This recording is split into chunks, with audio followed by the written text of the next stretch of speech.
You're listening to a special edition of Schmiss-Queen TV. One of the film highlights I took in at the 2008 Palm Springs International Film Festival includes the screening of the documentary As Seen Through These Eyes, a new feature documentary about a brave group of people who fought against Hitler and his reign of destruction using the only weapons they had, the expressions of the human spirit. Poet Maya Angelou writes, "I know why the cage bird sings," and narrates this highly charged documentary, a journey into the past. As Seen Through These Eyes is close to my heart, as both my parents were Holocaust survivors. I recall fond memories of my father sitting down with me to teach me to draw at the tender age of 5. The Holocaust was a painful memory. My parents hardly spoke about it. I can only remember a few details they shared with me. My father's artistic flair and comedic bent allowed him to survive the concentration camps. My mother worked in a kitchen and risked her life daily by disguising the food she snuck to her friends to keep them alive. I can't imagine.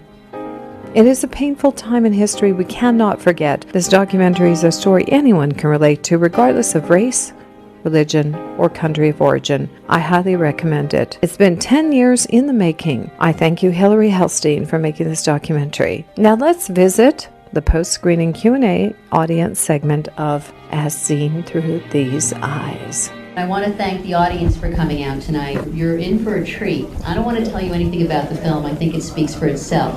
I also want to introduce some of our special guests tonight. I'm very fortunate that I have with me, who traveled from Los Angeles, our executive producer, Jerry Offsay. Please stand up. We have our producer, Michael Rosendale.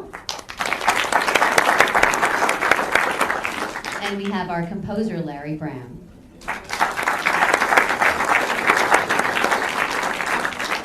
So we will be available after the film for a question and answer period. So go ahead and, I guess, say enjoy the film, although it's kind of a weird word to say enjoy, but enjoy the journey.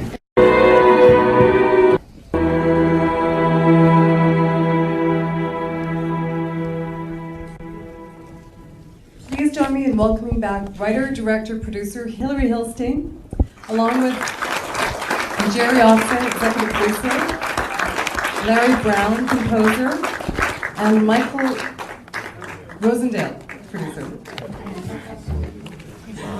So I was trying to memorize those names during the closing credits. So here we go. Would anybody like to start off with a question? Go ahead.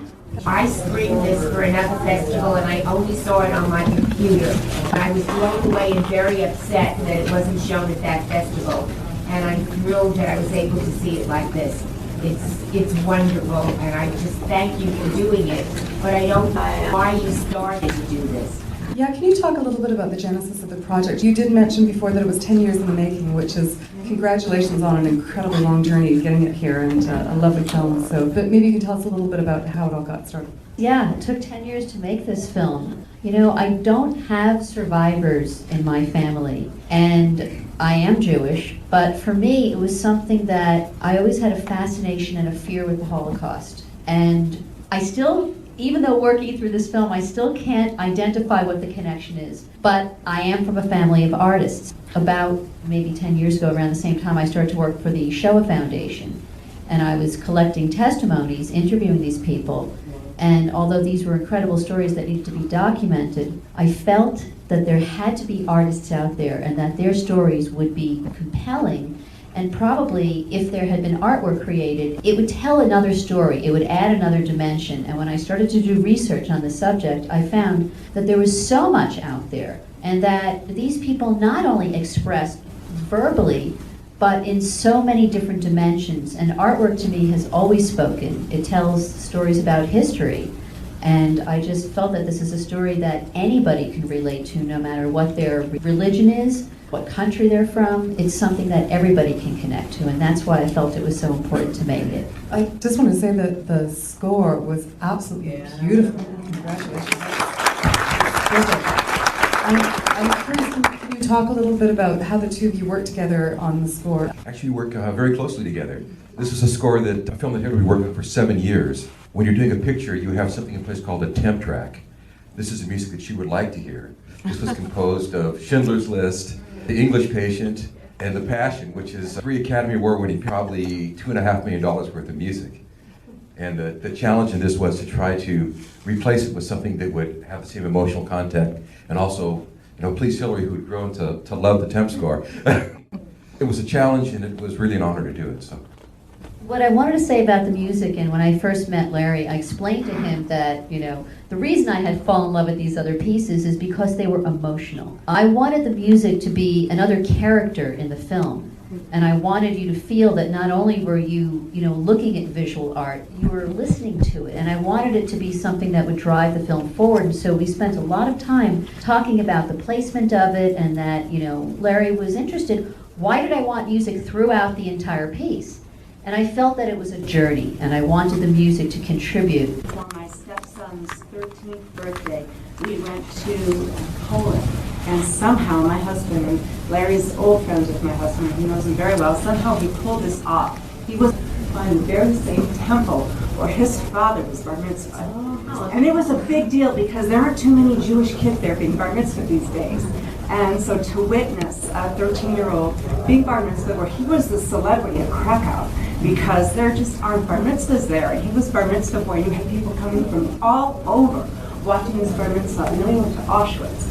And it was so emotional, and it was so compelling. And I'm a writer, and I travel, and I see theater, and I meet wonderful people all over the world, and then I get to write about it. And then I never had the opportunity to write about this. So when Hilary and Jerry came to my husband with this project, and he told me he was going to be writing a song for this documentary, I asked him what it was about. We watched it without the music, and I just started bawling and bawling and bawling. I went to my little office, which is where I normally write my newspaper articles, and I wrote on the back of an envelope the lyrics to a song. And God bless Hilary, she said, let's do it.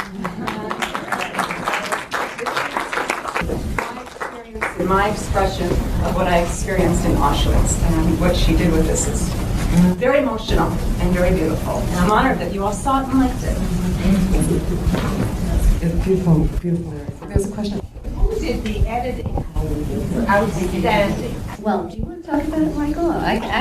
There was 2 editors. The first cut, and I could say that this was the bones of this, was an editor named Sean Hubbard, and I had worked with him for many, many years on other projects. He kept saying, one day we're going to cut this, one day we're going to get the money and we're going to make this film together. And actually Sean had done multiple trailers, from a 2-minute to an 8-minute to a 12-minute, and then did our first 52-minute cut. Sean has gone on to do films. He co-edited Crash, so. And then we brought in a woman named Tanya Phipps to finish the final cut. Questions about it? I'm just wondering how Maya Angelou came on board. I'm going to hand it over to our executive producer, Jerry. In a prior life, I had the great good fortune to work with Maya on the one film that she directed. And we built a relationship out of that, and I continue to work with her today, trying to get her next film that she wants to direct made. 2-minute, and Hilary brought her 52-minute cut to myself and my fellow executive producers. We started thinking about who we knew or who we could bring in that would have the right sensibility for this material and help elevate its profile, and frankly help us to be able to get the remaining funding that we needed. And I reached into my Rolodex and called Maya, sent her the tape, waited, called again 10 days later. She said, I've seen it twice. I'm going to watch it a 3rd time. If I cry after I watch it the 3rd time again, then you have your person. And then she called back and said, okay, I'm in. Hilary and Amy James are the producer, and I went off to North Carolina for 4 days in the summer of '06 and stayed with Maya at her house and dined with her and polished up the narration, and then went into a studio and recorded it. You've seen the results, and it was our great good fortune